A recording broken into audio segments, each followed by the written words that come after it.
So we're in the Romanée Saint-Vivant with Charles Lachaux. And Charles, please tell us a bit about your methods, which a lot of people are talking about and which are quite innovative for contemporary Burgundy.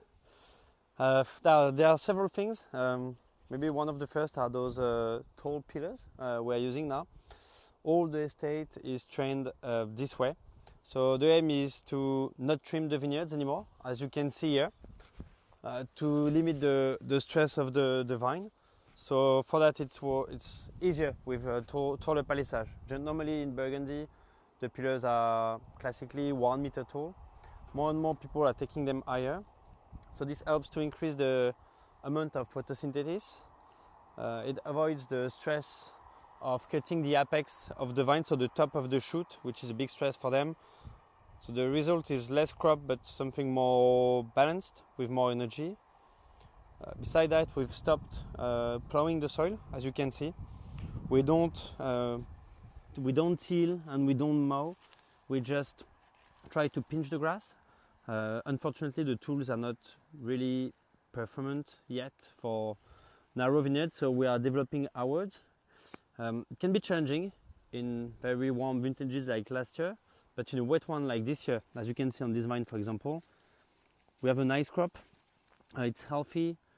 Even with the amount of rain we had this year, it avoids to have botrytis on the grapes. Everything is healthy. I expect about 20 hectoliters per hectare in this vineyard, which is not bad compared to where it's coming from. It's an old lady. It was planted in the early 90s, 20s. So 1990s. 1990s. 1890s. 1890s, sorry. And it's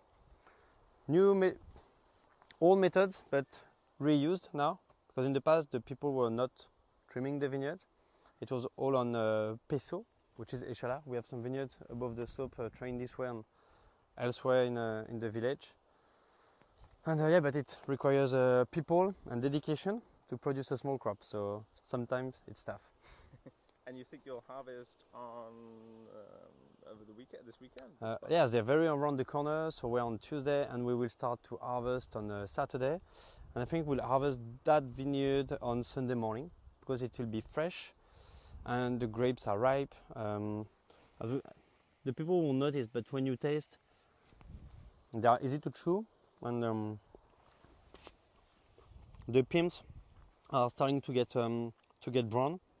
So with the 5-6 more days of sun we have, they will be completely ripe and the skin so it will be a good time, and it won't be too ripe. It will be a good classic vintage, in my opinion. And do you have a sense already of the style of the vintage a little bit? How you imagine it might be? Yes and no. I love the ripeness because it won't be high alcohol, highly ripeness. It'll be quite fresh, and we'll harvest. It will be the 18th of September, so the days will be cooler. So we'll harvest a cooler crop, so the fermentation might last a little bit longer as we don't cool anything or refresh. I can have this classic layered, long and delicate style we all love about Pinot, but with the acidity, and there's not much tannins because the weather was not sunny this year.